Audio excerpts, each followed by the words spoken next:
Hi guys, welcome back to Simply Spiritual. It's going to be a general reading for the sign of Sagittarius. It is general, so it may or may not resonate with you.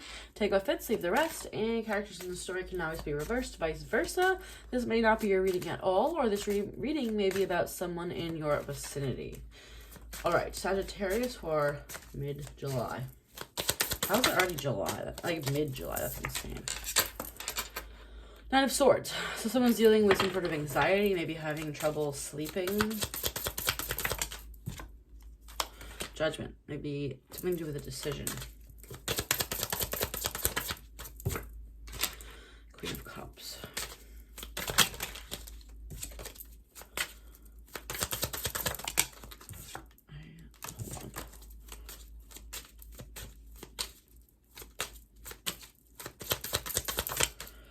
The Emperor.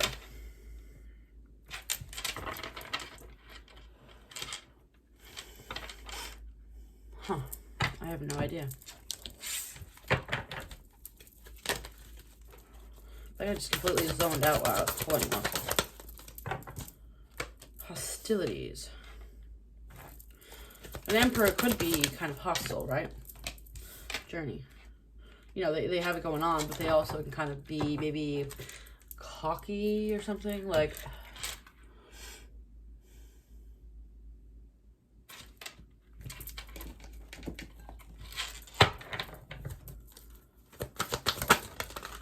release, let it go.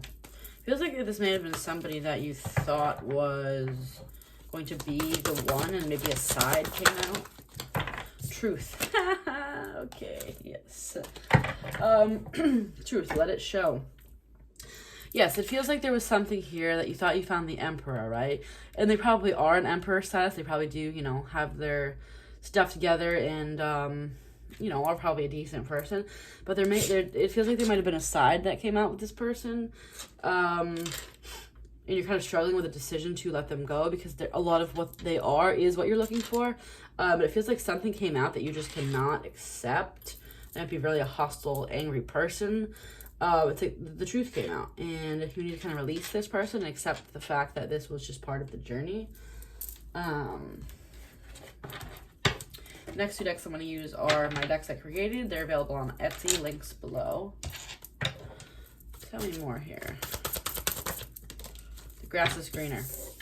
So sometimes I take this card as the grass is not greener, but here it feels like it is. You know, I think initially it's like, oh, I found the Emperor. This is exactly what I want. But there seems like there's one probably really just annoying thing that you cannot accept. They might be someone that's a little bit degrading or derogatory towards you.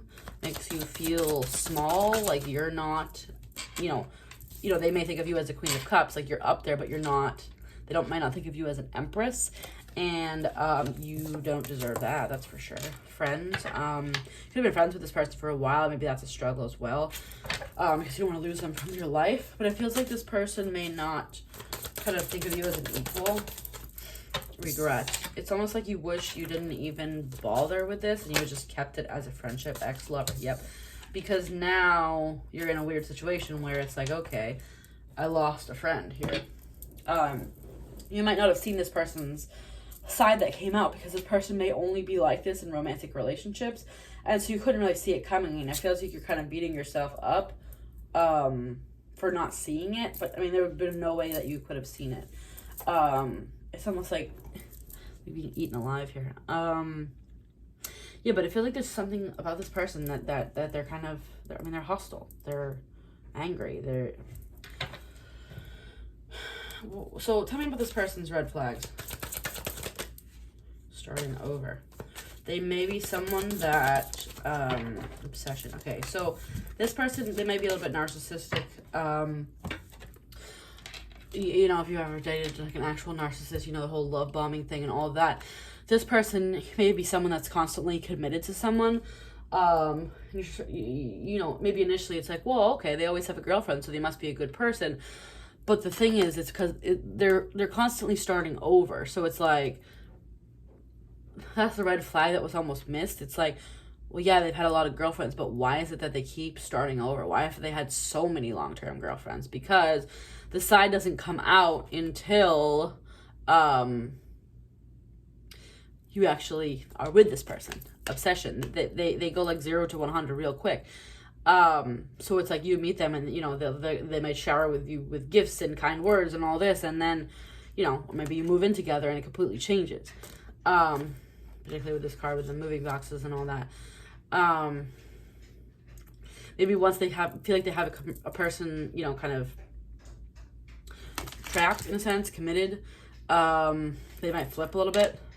But it feels like it's hard because this person's very obsessive. Like they make you feel really good in certain ways, but then they also flip and get really hostile and make you feel like you're not worth anything. So it's kind of like a tricky situation here, and that's like where the kind of the judgment and anxiety come from. It's like, well, you know, sometimes they're really good, but sometimes they're not, and I'm really not sure who this person really is.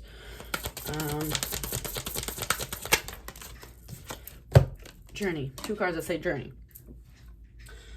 So that clearly, to me, journey would mean that this is something that was supposed to happen in your life. This is something that you needed to walk through, right? So why did this happen? Why did this journey, why was this part of the journey? I literally almost said that, and I wish I said it. That happens to me all the time. Oh my God. It's so much better when I say it first. Yeah, self-worth. It makes you realize what you are worth. You know, just because someone at certain points in time makes you feel really worthy and good about yourself, if they flip and they get hostile with you and degrade you, belittle you, whatever, make you feel like crap, then that's what you realize is this relationship is going to make you realize what you don't want, basically. Even if on the surface they appear a certain way, it may also be some sort of advice of don't move in with someone quickly or don't get committed really quickly, which I do all the time, so I don't take my own advice for that. But it's kind of being a little bit more aware of who a person is before you connect with them. It's like, kind of like, keep your eyes peeled for things that, what's it called? Love blind, or love is blind, right? Yeah. It's like you might not see it right away because, you know, they make you feel so good. They're obsessed with you. They tell you all these nice things. You completely look past a certain red flag, and then you get into this relationship, and it kind of changes. The other thing is here, the problem with relationships that the person does tell you a lot of nice, sweet things in the beginning is you'll never really find that again. And the reason, not that you won't find someone to, let me rephrase this. Not that you won't find someone that's going to, you know, tell you nice things and treat you right, but the way that this person does it feels like it's over the top and extreme. It's like they may send you paragraphs upon paragraphs about how much they love you daily, right? Something that's like unhealthily obsessive. I'm not saying like they tell you they love you every morning and that you're beautiful. That's not what I mean. That's relatively normal. But it feels like this person may be so extreme where it will probably be hard to find something like that again, but you have to remember that you have to remember this person's side. You have to remember that this person also made you feel like crap, even though they made you feel good, right? And I don't even think they realize that they're doing this. They just, I don't know. All right. A couple more cards here. Anything else we need to know? Apology. I'm sorry. They may constantly apologize. It's very narcissistic behavior. Things may always be your fault. They may turn every little argument around to be about you. Choices again. You really got to figure out what you're going to do here. Yeah, if you're dealing with a narcissistic person, every argument is going to be turned around to be your fault. They may even somehow convince you to apologize and make you feel like that it is your fault, and you're going to, I don't know, this is really like mind manipulation. Like narcissistic, I'm not talking narcissists like, oh, they think they're like so hot, right? Like psychopath, sociopath, like if you look that up, that's kind of what I'm talking about here.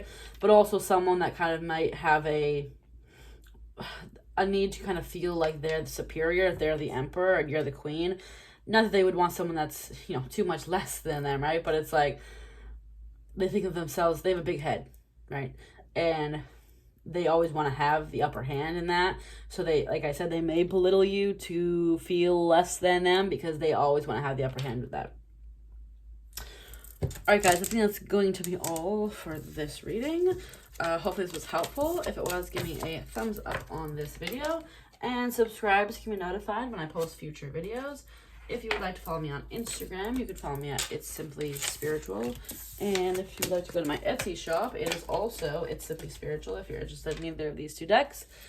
And all that is linked below. Alright guys, thank you so much for watching, and I will see you next time. Bye.